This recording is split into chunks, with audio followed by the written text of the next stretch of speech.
السلام عليكم ورحمة الله وبركاته.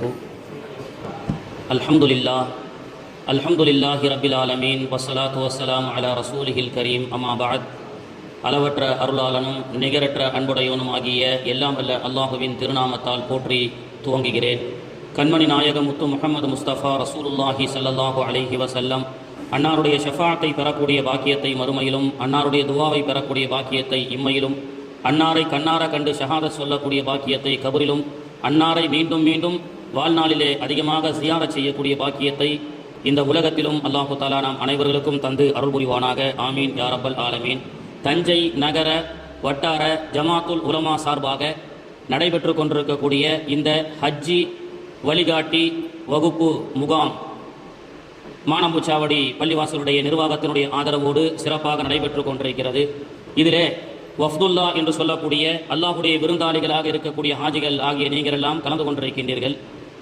ஏனென்றால் இன்றோ நாளையோ பயணம் மேற்கொள்ள இருக்கக்கூடிய கடைசி தருணத்திலே இந்த ஏற்பாடு சில பல நிகழ்ச்சிகளால் தாமதப்படுத்தப்பட்டிருந்தாலும் திரளாக அல்லாஹுடைய கிருபையில் ஹாஜிகள் எல்லாம் நீங்கள் கலந்திருக்கீங்க. பொதுவாக ஜமாத்துல் உலமா சார்பாக அந்தந்த மாதத்திலே செய்ய வேண்டிய சிறப்புகளை மக்களுக்கு மத்தியிலே சொல்லிக் கொண்டு ஹிஜ்ரத்தாக இருக்கட்டும், ரமலானாக இருக்கட்டும், பொதுவாக ஒரு கடமையை நிறைவேற்றுவதற்கு முன்பு அதனுடைய சிறப்புகளை, சட்டங்களை, காலத்துக்கு தகுந்தவாறு நிகழ்வுகளை நடத்தி வருகிறது ஜமாத்துல் உலமா.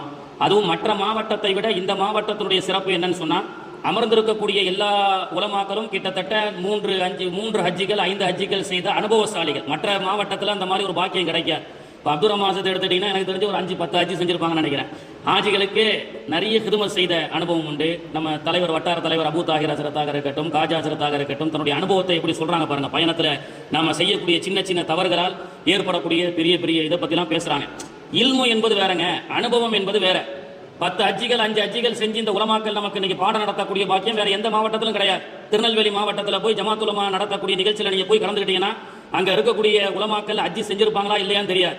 ஏன்னா வசதி இருக்காது. ஆனா தஞ்சை மாவட்ட மக்களுக்கு ஒரு நல்ல ஒரு உணர்வு இருக்கு. எந்த ஊராக இருக்கட்டும், தஞ்சை, திருவாரூர், நாகப்பட்டினம், நாம தொழு வைக்கக்கூடிய இமாம் ஹஜ்ஜி செய்யாம இருக்கக்கூடாது, ஹஜ்ரத் ஹஜ்ஜி செய்யணும், எப்படியா தூக்கிட்டு போயிடுவாங்க. அந்த மாதிரி ஒரு மனப்பான்மையுடைய நன்மக்கள் வாழக்கூடிய இந்த தஞ்சை தேசத்திலே எல்லா உலமாக்களும் குறைஞ்சபட்சம் ஒரு ஹஜ்ஜாவது செய்து முடித்திருக்கக்கூடிய ஒரு சூழல் இருக்கிறது. அப்படிப்பட்ட ஹாஜிகளுடைய ஒரு அனுபவமான வகுப்புகள் நமக்கு இன்ஷா அல்லாஹ் அடுத்தடுத்து நடக்க இருக்கிறது. உங்களுக்கு ஹஜ்ஜி சம்பந்தமான என்னென்ன அமல்கள் செய்யணும்னு ஹஜ்ரத் மேப்போட நிறைய பெரிய திட்டத்தோட வந்திருக்கிறாங்க.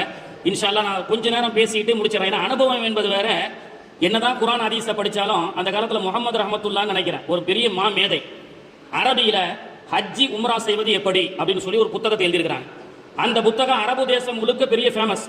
ஈரான், ஈராக், சிரியா போன்ற அரபு மொழியை தாங்கிய, தாய்மொழியை தாங்கிய மக்கள் எல்லாம் ஹஜ்ஜிக்கு போறதா இருந்தா அந்த இமாமுடைய கிதாபை தான் கொண்டு போவாங்க. அதை வச்சுதான் என்ன செய்வாங்க, ஹஜ்ஜினுடைய சந்தேகத்தை பார்ப்பாங்க, தவாஃப்ல என்ன ஓதணும், மினால என்ன செய்யணும்ன்றதெல்லாம் பார்ப்பாங்க. அந்த இமாம் கிதாப் எழுதிட்டாரு. அவர் கொஞ்சம் வருஷத்துக்கு பிறகு அவர் ஹஜ்ஜிக்கு போறாரு. யாருங்க சொல்லுங்களேன், யாரு அந்த ஹஜ்ஜி சம்பந்தப்பட்ட வழிகாட்டியா பெரிய கிதாப் எழுதினாரோ அந்த இமாம் மாமேதை ஹஜ்ஜிக்கு போறார். அவர் போய் காபத்துல்லா முன்னாடி நிற்கிறாரு. ருக்குனுல் யமான் ஹஜருல் அஸ்வத் எங்கே, மக்காமே இப்ராஹிம் எங்கே? ஏன்னா ருக்குனுல் அஸ்வத், மக்காமே இப்ராஹிம், ஹஜருல் அஸ்வத்ல இருந்து துவங்கணும், இது பண்ணணும் தவாஃப. எழுதுனா பிரச்சனை இல்லைங்க, வண்டி ஓட்டுறது எப்படின்னு எழுதிடலாம், கிளட்ச் அழுத்தணும், பிரேக் பிடிக்கணும் அப்படின்னு சொல்லி எழுதிட்டா வண்டி ஓட்டிட முடியுமா? நான் ஒரு பெரிய புத்தகத்தை 10 வருஷமா கார் ஓட்டுவது எப்படி அப்படின்னு கரைச்சி குடிச்சிட்டேன். 10 வருஷம் கழிச்ச இடத்துல காரை கொடுத்தா நான் ஓட்ட முடியுமானா முடியாது. அனுபவம் என்பது வேற. இங்கே அனுபவசாலிகள் அல்லாஹ்வுடைய கிருபையில நிறைய இருக்கிறார்கள். நம்ம எத்தனைதான் ஹஜ்ஜிக்கு போனாலும் மார்க்க சட்டம் தெரிந்த ஆலிம்கள் ஒரு முறை ஹஜ்ஜி செய்வதும் சட்டம் தெரியாமல் 10 முறை செய்வதற்கு சமம்னு கூட சொல்லலாம். இப்போ எங்க அந்த இமாம் மாமேதை ஹஜ்ஜிக்கு போய் அப்படியே முடிச்சிட்டு நிற்கிறார். எங்க இருந்து துவங்கணும் ஒன்றும் தெரியல. ஏன்னா அவர் கிதாபை எழுதிட்டார். குர்ஆன் ஹதீஸின் அடிப்படையில் ஆய்வு செய்து அதை மக்கள் எல்லாம் ஃபாலோ பண்றாங்க. இப்போ பக்கத்தில் ஒருத்தர் கேட்டாரா, என்னப்பா ஹஜ்ஜிக்கு புதுசா? அவர் யாரும் பார்த்ததில்ல. ஒரு பொது மனிதர் கேட்டாரா, என்ன முடிச்சிட்டு நிற்கிறீங்களே ஹஜ்ஜிக்கு புதுசான்னு கேட்டாரா. ஆமா, வெளியில போய் இந்த புத்தக கடையில இந்த இமாமுடைய புக்கு விற்கும், அதை வாங்கி படிச்சுட்டு ஹஜ்ஜி செய்யினாரா. யாருங்க எழுதினவரே? நான் தான்யா, எழுதினதே நான் தான். ஆனா என்ன, அனுபவம் என்பது வேற, சட்ட ரீதியாக சொல்லக்கூடிய சட்டம் என்பது வேற அப்படின்னு சொல்லக்கூடிய அளவுக்கு. அப்போ அனுபவசாலிகளுடைய சிறப்பான அனுபவ பயிற்சிகளை உங்களுக்கு கொடுக்க இருக்கிறார்கள். எனவே அவர்களுக்கு நேரத்தை அதிகமாக ஒதுக்கி சில விஷயத்தை மட்டும் நான் சொல்லி சுருக்கமாக முடிச்சிடுறேன். மக்காவினுடைய சிறப்பு உலகத்தில் எந்த பூமிக்கும் இல்லாத சிறப்பு மக்காவுக்கு இருக்கிறது. அல்லாஹ் தஆலா மக்காவை பற்றி, ஹஜ்ஜி கடமையுடைய ஆயத்தை பற்றி சொல்வதற்கு முன்பு மக்காவுடைய சிறப்பை 2 ஆயத்துகளாக சொல்லிவிட்டதற்கு பிறகுதான் 4வது வரியிலே வலில்லாஹி அலன்னாசி, மனிதர்கள் மீது ஹஜ்ஜி கடமை அப்படின்னு கடமையாக்கப்பட்ட ஆயத்தையே அல்லாஹ் சொல்றான். அந்த கடமையாக்கப்பட்ட ஆயத்தை சொல்றதுக்கு முன்னாடி இன்ன அவ்வள பைத்தியும் உதயாலின்னாஸ், இந்த பிரபஞ்சத்திலேயே முதல் வீடு அதுதான் பிபக்கா, அதுதான் மக்கா என்ற வீடு, முபாரக்கா, அது பரக்கத் செய்யப்பட்ட வீடு. இந்த பிரபஞ்சமே காடுகளாக வனாந்தரமாக இருக்கப்படக்கூடிய நேரத்தில் அல்லாஹு தஆலா முதல்ல உலகத்துல ஆதிபிதா ஆதம் அலைஹிஸ்ஸலாம் அவர்களுடைய பீஸ்ஃபுல்லுக்காக வணங்குவதற்கு அல்லாஹ் கொடுத்த பைத்துல்லா என்று சொல்லக்கூடிய கஅபத்துல்லா. இன்னைக்கு உலகத்துல எவ்வளவோ நாடுகள் உண்டு. அப்போ பைத்துல்லா பத்தி அல்லாஹு தஆலா சொல்லும் பொழுது ஃபீஹி ஆயாத்தும் பையினா, அதிலே நிறைய அத்தாட்சிகள் இருக்கிறது. மகாமு இப்ராஹிம், என்னுடைய இப்ராஹிம் அலைஹிஸ்ஸலாமுடைய கால் பாதம் இருக்கிறது என்று அல்லாஹு தஆலா சொல்கின்றான். வமன் தகலஹு கான ஆமினா, அந்த மக்காவுக்குள்ள யார் நுழைந்து விட்டார்களோ அவர்களுக்கு அமைதி ஏற்படும் சொல்றான். இன்னைக்கு உலகத்திலேயே பணக்கார நாடு, the Sweden is the richest country in the world. உலகத்திலேயே ஸ்வீடன் என்ற நாடு தான் பணக்கார நாடா. பிறக்கக்கூடிய ஒரு குழந்தை, இன்னைக்கு ஒரு குழந்தை பிறக்குதுன்னா 3 தலைமுறைக்கும் அது கோடிக்கணக்கான சொத்துக்கு உரிமையானது. அப்படிப்பட்ட பிரம்மாண்டமான பணக்கார richest country in the world is Sweden அப்படின்னு சொல்றான். அப்போ பணம் நிறைய இருக்கிறது, அங்க எல்லாம் நிம்மதியா வாழ்றாங்க, பரக்கத்தா வாழ்றாங்கன்னு நமக்கு தோணும். ஏன்னா பணம் மட்டும்தான் நிம்மதியை தரும், பணம் மட்டும்தான் பரக்கத்தை தரும் என்று நினைத்துக் கொண்டிருக்கின்றோம். ஆனால் அடுத்த வரியில the Sweden is the richest country in the world, Sweden என்பது பணக்கார நாடுதான், ஆனால் the first suicide in the world, உலகத்திலேயே அதிகமாக தற்கொலை செய்து கொள்ளக்கூடிய நாடு ஸ்வீடன் அப்படின்னு சொல்றான். அப்போ பணத்தை கொண்டு ஒரு மனிதனுக்கு நிம்மதி என்று சொன்னால் இல்லை. அப்படி அவன் நிம்மதியாக இருந்தால், பரக்கத்தாக இருந்தால், அந்த நாடு இன்னைக்கு தற்கொலையிலே அதிகமாக இருக்காது அல்லவா? அப்ப அல்லாஹ் என்ன சொல்றான், மக்கா என்பது பரக்கத்து பெற்ற ஊர். வமன் தகலஹு கான ஆமினா, இதிலே உள்ளே நுழைந்து விட்டால் அவருக்கு மன அமைதியை தருகின்றோம் அப்படின்னு அல்லாஹு தஆலா சொல்றான். ஹாஜிகள் அல்லாஹ்வுடைய விருந்தாளிகள். ஹஜ்ஜி என்று சொன்னால் நாடுவது அப்படின்னு அர்த்தம். ஹஜ்ஜி என்று சொன்னால் நாடுவது. ஹாஜத்னு சொல்றோம், நாட்டம் அப்படின்னு சொல்றோம். ஹாஜி நாடியவர், யாரை நாடி செல்கின்றார்? அல்லாஹ்வை நாடி செல்கின்றார். 5000 ஆண்டுகளுக்கு முன்பதாக சையதுனா இப்ராஹிம் அலைஹிஸ்ஸலாமுடைய அழைப்பு. அதனால்தான் அந்த மக்காவுக்கு உம்ராவுக்காக ஹஜ்ஜிக்காக செல்லும் பொழுது லப்பை, தோ வந்து விட்டோம், அதுக்கு என்ன அர்த்தம்? தோ வந்துட்டோம், தோ வந்துட்டோம், இணை வைக்காத நிலையில் வந்து விட்டோம். யாருத்தான் அவங்களை கூப்பிட்டா, நீங்க எதுக்காக வரீங்க? 5000 ஆண்டுகளுக்கு முன்பதாக வஅத்தின் ஃபின்னாஸ், இப்ராஹிம் அலைஹிஸ்ஸலாமை வச்சு அல்லாஹு தஆலா காபத்துல்லாவுக்கு அலைங்கன்னு சொன்னா, வனாந்திர காடாக இருக்க இறைவா, இங்கே நான் கூப்பிட்டா எவ்வளவு தூரம் கேட்கும் அப்படின்னு சொல்லும் பொழுது நீங்கள் அலையுங்கள்.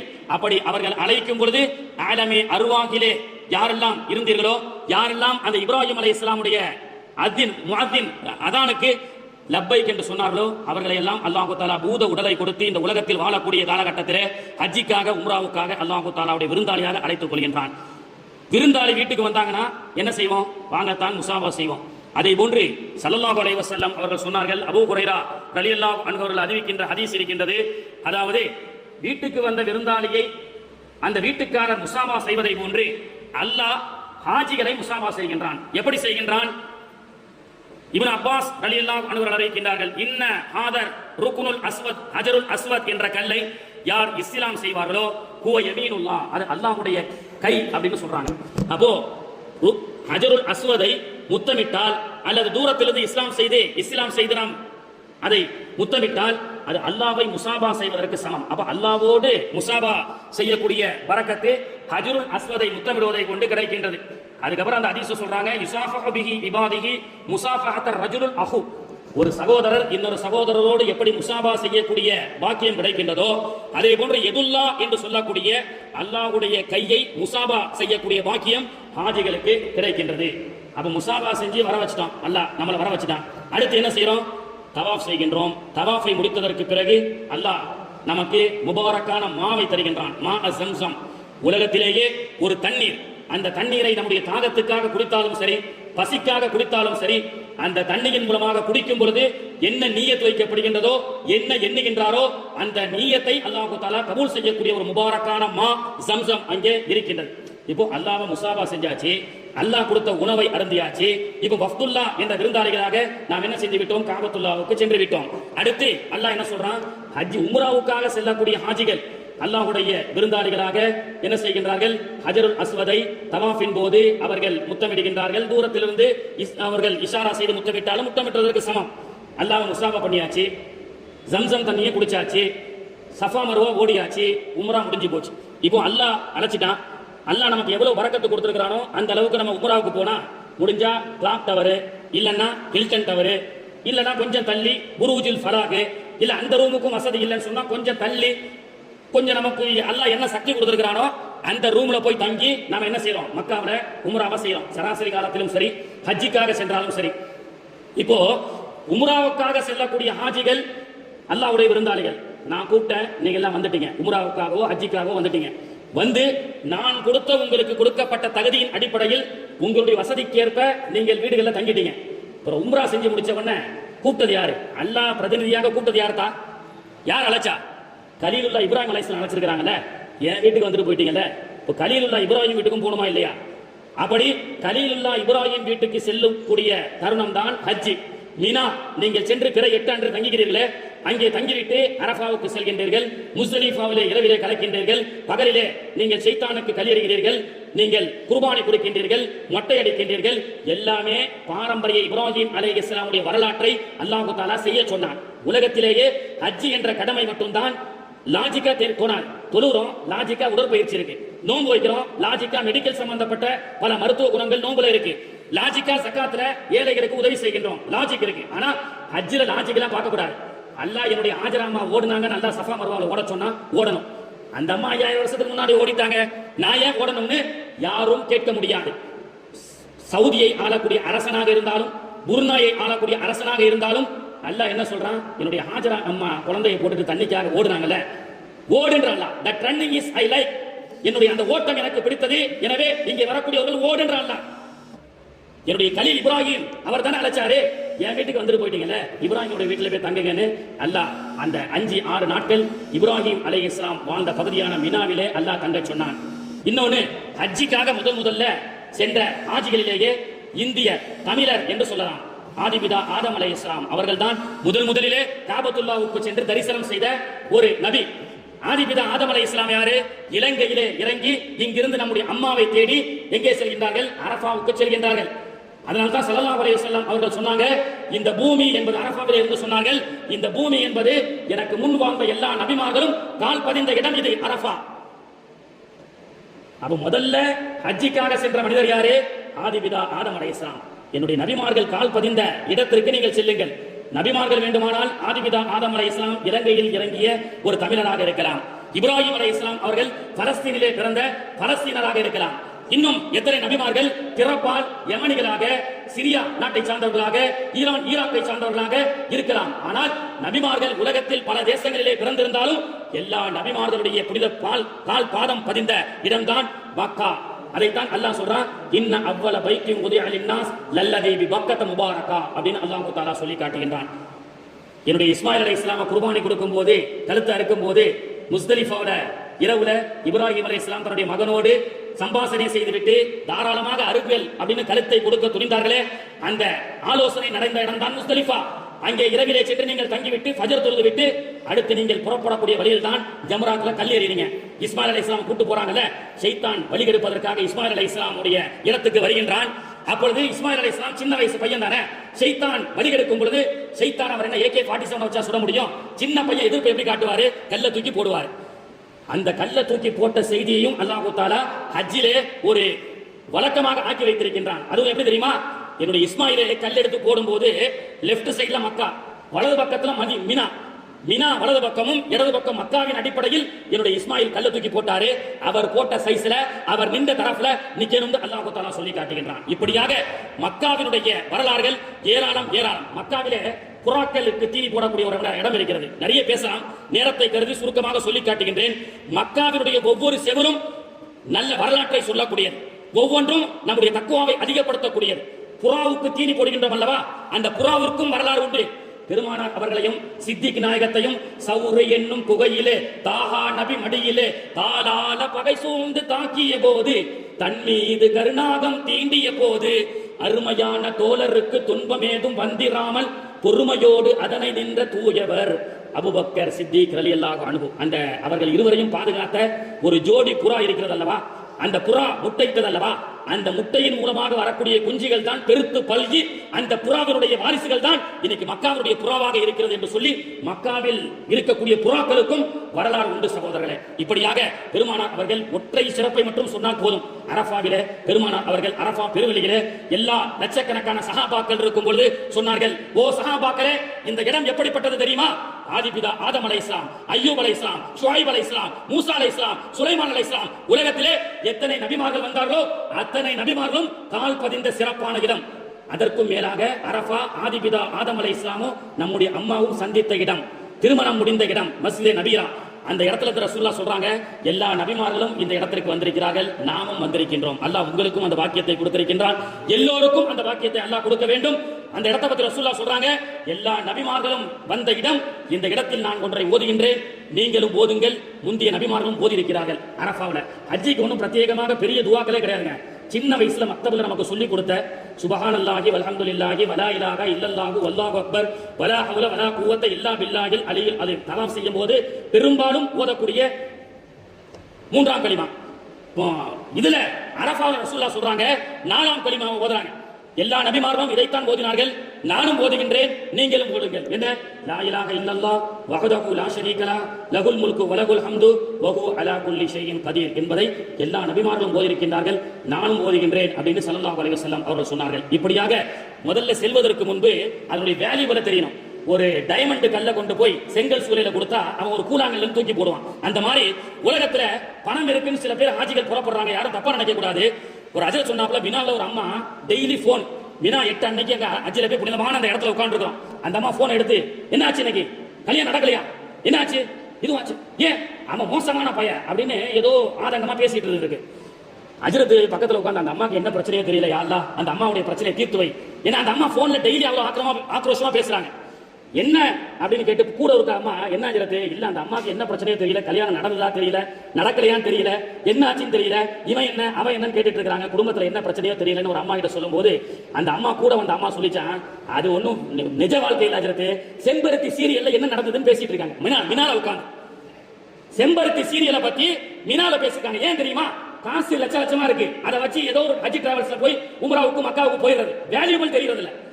வேல்யூபிள் தெரியாம எந்த தேசத்திலே உட்கார்ந்து கொண்டிருக்கின்றோம். உலகத்துல நீ அமெரிக்காவுக்கு போ, சுவிட்சர்லாந்துக்கு போ, இந்தியாவிலே எந்த நாட்டில் சென்றாலும் ஒரு சுப்ஹானல்லாஹ்வுக்கு ஒன்றுதான். ஆனால் அங்கே சென்றால் 1க்கு 1 லட்சம்.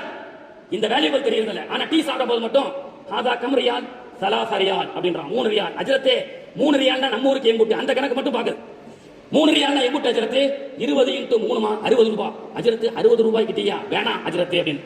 அப்போ நாம வச்சிருக்கக்கூடிய 1 ரியால் இந்திய மதிப்புக்கு எவ்வளவு கணக்கு பார்க்கக்கூடிய ஹாஜிகள், குறிப்பா பெண்கள், அங்கே சென்றால் ஒரு சுப்ஹானல்லாஹ் சொன்னா 1 லட்சம் அப்படின்ற வேல்யூபிள் தெரியல. அதனால தான் செம்பருத்தி சீரியலை வச்சு எங்க மினாவிலே உட்கார்ந்து பேசிக் கொண்டிருக்கின்றார்கள். இந்த மாதிரி சின்ன பசங்க எல்லாம் காசு இருக்குன்னு கூட்டு போயிடுறோம், வேல்யூபிள் சொல்லி கூட்டு போறதில்ல.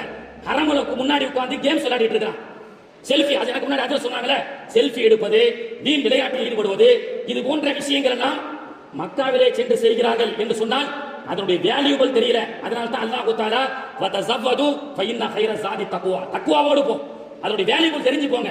சும்மா ஏனா தரணும் போயிட்டு நீங்க நேரத்தை வீணாக கழிக்காதீர்கள் என்று நமக்கு பெருமானார் ஸல்லல்லாஹு அலைஹி வஸல்லம் அவர்கள் சொல்லிக் கொடுக்கின்றார்கள். நோன்பை பற்றி சொல்லும் பொழுது துக்மிருல் இத்தத, நோன்பை பரிபூரணப்படுத்துங்கள். தொழுகையை பற்றி சொல்லும் பொழுது இகாமிஸ் ஸலா, தொழுகையை நிலைநாட்டுங்கள். ஜகாத்தை பற்றி சொல்லும் பொழுது நான் கொடுத்ததிலிருந்து வமிம்மா ரஸக்னாஹும் யுன்ஃபிகூன் சொல்றான். ஆனால் ஹஜ்ஜை பற்றி சொல்லும் பொழுது வலில்லாஹி, முதல்ல அல்லாஹ் சொல்றதே அல்லாஹ்வுக்காக செய். அங்கே சென்றால் என்ன சிறப்பு இருக்கிறது என்பதை தெரிந்து செய்யுங்கள் என்று சொல்லப்படுகிறது. அல்லாஹ் தஆலா அந்த வேலையெல்லாம் தெரிஞ்சு நீங்கள் எல்லாம் சிறப்பான முறையிலே நீங்கள் ஹஜ் செய்துவிட்டு மீண்டும் சிறப்பான முறையிலே தாயகம் திரும்ப வேண்டும். குடும்பத்திற்காக, மஹல்லாவிற்காக, இந்தியா பாகிஸ்தான் மக்களுடைய ஒற்றுமைக்காக, உலகமெங்கும் இருக்கக்கூடிய போர் சூழலை இல்லாமல் அல்லாஹ் தஆலா குறிப்பாக பலஸ்தீன் மக்களுக்காக எல்லோரும் அல்லாஹ்விடத்திலே இருகர வேண்டி துஆ செய்யுங்கள். இன்னைக்கு பாத்தீங்கன்னா முஸ்லீம் 2 வகையா பிரிக்கப்பட்டிருக்கான். ஒன்னு ஜுப்பா போட்ட முஸ்லீம், இன்னொன்னு தோப்பு போட்ட முஸ்லீம். ஜுப்பா போட்ட முஸ்லீம் பாகிஸ்தான், யூபி, பீகாரை சார்ந்த முஸ்லீம்கள் எல்லாம் அடிக்கிறான். ஏண்டா மாட்டுக்கறி சாப்பிடறன்னு சாகடிக்கிறான். ஜெய் ஸ்ரீராம் சொல்றான்னு அடிக்கிறான். தோப்பு போட்ட இஸ்லாமிய ஷேக்க பார்த்தா நமஸ்தே ஜி நமஸ்தே ஜின்னு கையை கட்டி இது பண்றான். அப்ப 2ஆ பிரிச்சு ஒட்டகம் சாப்பிடக்கூடிய ஷேக் இவனுக்கு ஆகும், தோப்பு போடக்கூடிய ஷேக்கு இவனுக்கு நமஸ்தே ஜி ஷேக். ஆனா ஜுப்பா போட்டுட்டு மாட்டுக்கறி சாப்பிட்டா அடிக்கிறானே. இது போன்ற கொடூரர்கள் வாழக்கூடிய இந்த தேசத்திலே அல்லாஹ் தஆலா இரக்க தன்மையை கொடுத்து ஜுப்பா போட்டவனும் மனிதன் தான், இஸ்லாமியரும் இரக்கத்தன்மை உள்ளவர் தான் என்ற ஒரு சீரிய சிந்தனையோடு இந்த போன்ற இருக்கக்கூடிய இந்த குழப்பத்தை அல்லாஹ்வுக்காக நீங்க என்ன செய்யுங்க, இரு கரமேந்தி நீங்கள் துவா செய்யுங்கள். துவாவுடைய அமைப்பு பொது காரியத்துக்கு செஞ்சதற்கு பிறகு நமக்காக செய்தால் அந்த துவா ஏற்றுக்கொள்ளப்படும். எடுத்த உடனே பேர நல்லா இருக்கணும், பேத்தி நல்லா இருக்கணும், எல்லாருக்கும் துவா செய்யுங்க. அரஃபால துவா தான், கையை ஏந்தி நின்றுக்கிட்டு கால வலிக்க அளவுக்கு துவா செஞ்சுக்கிட்டே இருக்கணும். அதுல எழுதி வச்சுட்டு கூட போங்க, மருமகளுக்கா மகனுக்கா எல்லா துவாவையும் சேர்த்துக்கிடுங்க. அதுல இந்திய தேசம், முழு உலகம், பலஸ்தீன் மக்கள் அமைதியாக நிம்மதியாக வாழ வேண்டும் என்ற அந்த துவாவையும் சேர்த்துக் கொள்ளுங்கள். ஹாஜிகளே, உங்களுடைய ஹஜ்ஜை அல்லாஹ் தஆலா லேசாக்கி உங்களுக்கு நல்ல ஆரோக்கியத்தை கொடுத்து திரகாத்திரமாக செல்லக்கூடிய ஹாஜிகள், அங்கும் நீங்கள் திரகாத்திரமாக இருந்து எல்லா அமல்களையும் செய்து இன்ஷா அல்லாஹ் வரக்கூடிய பாக்கியத்தை எல்லா ஹாஜிகளுக்கும் அல்லாஹ் தஆலா தந்து அருள் புரிவானாக. அடுத்தடுத்து ஹஜ்ஜி செய்யாத ஹாஜிகள் கூட இந்த மஜ்லிஸிலே இந்த பயானை கேட்டுக் கொண்டிருக்கக்கூடியவர்களுக்கு அல்லாஹ் விரைவில் அந்த ஹஜ்ஜுடைய பாக்கியத்தை தர வேண்டும் என்று எல்லாம் வல்ல இறைவனை பிரார்த்தனை செய்து வாய்ப்பளித்த ஜமாத்துல் உலமாவுக்கு நன்றி கூறி விடைபெறுகிறேன். வாஹிர் தாவானா அல்ஹம்துலில்லாஹி ரப்பில் ஆலமீன்.